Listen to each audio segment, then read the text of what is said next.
Welcome back to the channel, everyone. So today I've got something a little bit different for you guys, which is a little bit away from what I usually do. As you probably noticed, normally it's a case of old BMWs that are broken that I'm trying to fix and things like that.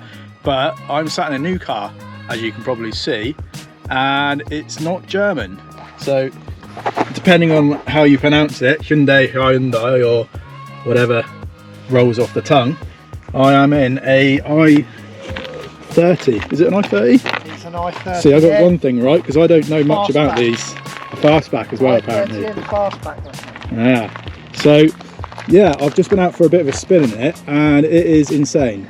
So, as you can tell by the laugh, like, honestly, there's not a lot of new cars where I would go, yeah, I like that, or being in it as a passenger, I feel excited. That's probably a wrong thing to say. But you know what I mean. Yeah, it's an animal. Like, it is crazy. The fact that it's a manual and it makes all the noises, but not like excessive noises where it's obnoxious and it annoys people when you're going past. It's constantly banging. It's just right. Yeah, it's got the performance to match as well, and the looks, which is saying something, because a lot of new cars, they all look the same, they all sound the same, and they are very same, aren't they, Adam? Yeah, definitely. You know, so for something that's different, probably the best way of describing it to me, is it's a rally car. It's a road, it's a road-going rally car, in my opinion. It's not I know too it's stupid. Yeah, obviously I know it's only front-wheel drive, but the way it grips, yeah, only. But the way it grips is just, oh, it's mental, absolutely mental. The fact that you can go up A roads as quick as you might want to, within the legal limits, obviously. It's just, oh, it's really good. It's really good. So what is it, Adam? So it's the model. It's I30. It's specifically a Hyundai I30n Fastback. So you've got the hatchback, you've got the fastback. They're both basically exactly the same. Originally there was two variants. So you had one that was a non-performance pack model, so you didn't have the ELSD, which is a mechanical diff with a motor as well. So right, okay. It puts more power to that wheel that's touching the ground when you're giving it large around the corner, basically. Yeah. It's got like a valved exhaust and a few other bits that the original one didn't. And it's 245, this is 275, so it's a little bit of a boost. And there's an overboost, I think, as well on the later model than this, which gives you like another 10 or 15 brake every 30 seconds. But okay. Yeah.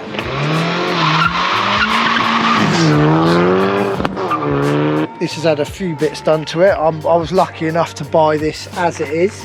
Yeah, yeah. So it just basically saved me spending extra money. Yeah. So yeah, it's got the forge induction. I'll let you show it. Yeah. And a turbo elbow, which is nice, wrapped in gold. Just Bit of bling. Bit of bling. And it's got a full reamless exhaust. And it sounds nice. Yeah. Because, like I was saying just a minute ago, like when you look at some modern cars now and you listen to them, they do sound very plain, some of them, don't they? Yeah. I mean, as you heard, if you get the gear change just right, when you're with the rev flat matching out, as well on the downshifts, yeah. It actually does sound a bit like a blip of an exhaust on a dual clutch. If you get it just right, which I've never heard that. But then you still got the fun of it being a manual, and I think that for a driver's car, I think that's like such a positive, isn't it? That's the only thing I miss from my E91, which was crazy power, as you know. Yeah. It was an auto. Yeah, I can have just as much fun in this in a completely different format down the same roads as that, and yeah, I can get my kids in the back and press a button and it's fairly reserved. I'm not going to get a bollocking by the missus. And then when they're out and I'm on my own, I can press that button, which is the custom mode. So yeah, speaking of buttons, you can see them all on the steering wheel here. It's probably like, well, similar to, we were just saying a minute ago with the BMW, what's the guy called? Everyone says it every single time these cars are brought up. Albert Bierman. Yeah, he did the M5s, M3s, the F series, I believe. So it's got like the lights on the rev counter that change colour as it warms up, like I used to get on my E46 M3. It's got the buttons on the steering wheel, which are like similar to the M5. And you've got your different drive modes. You can set it to N mode, which is like full-on hardcore track. You break your bones as brittle as anything when you're driving along. Or you can custom mode it, where you can set it up and there's like something ridiculous like 2,000 settings. But bottom line is everything else on, suspension on normal. So yeah, it's impressive, and it's a fun car to drive. I think like that's the main reason why you got it, really, wasn't it? Because it's a fun car. Yeah. And you're thinking about taking it on track as well, aren't you? Yeah, definitely. It's the second one I've owned. I owned the hatchback, one for a short time, but I won't go into that too much right now. And then yeah, I'll pick this one up. So as you know, I've got other track cars that I've used, and this one I want to be able to drive to track and drive home, and yeah, see how it goes. Yeah, no, it's a very cool car.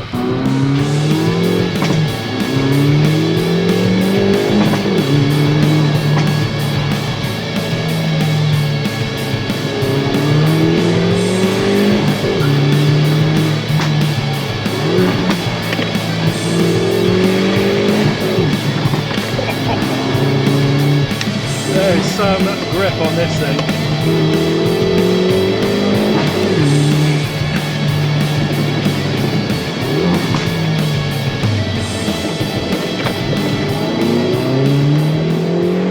Right, so we've just had a little walk around of the car and had a little look at all its features, I guess you could say. And I was just asking Adam whether he actually wanted to do anything further with the car.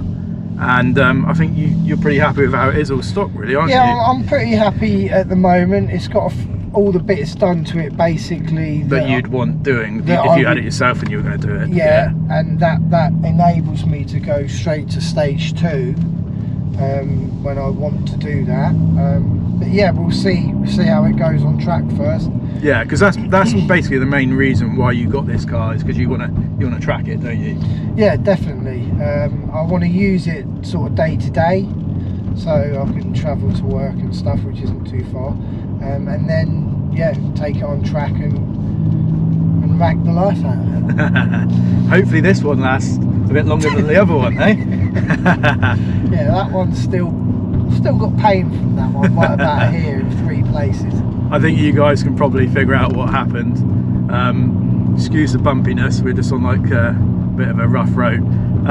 But yeah, so I think all in all, this car it suits you down to the ground, really, doesn't it? It's a bit of a hoon car, but it's sensible at the same time, isn't it? You know, and it serves you well in that aspect, definitely, doesn't it? I mean, you can put the kids in the back. Yeah.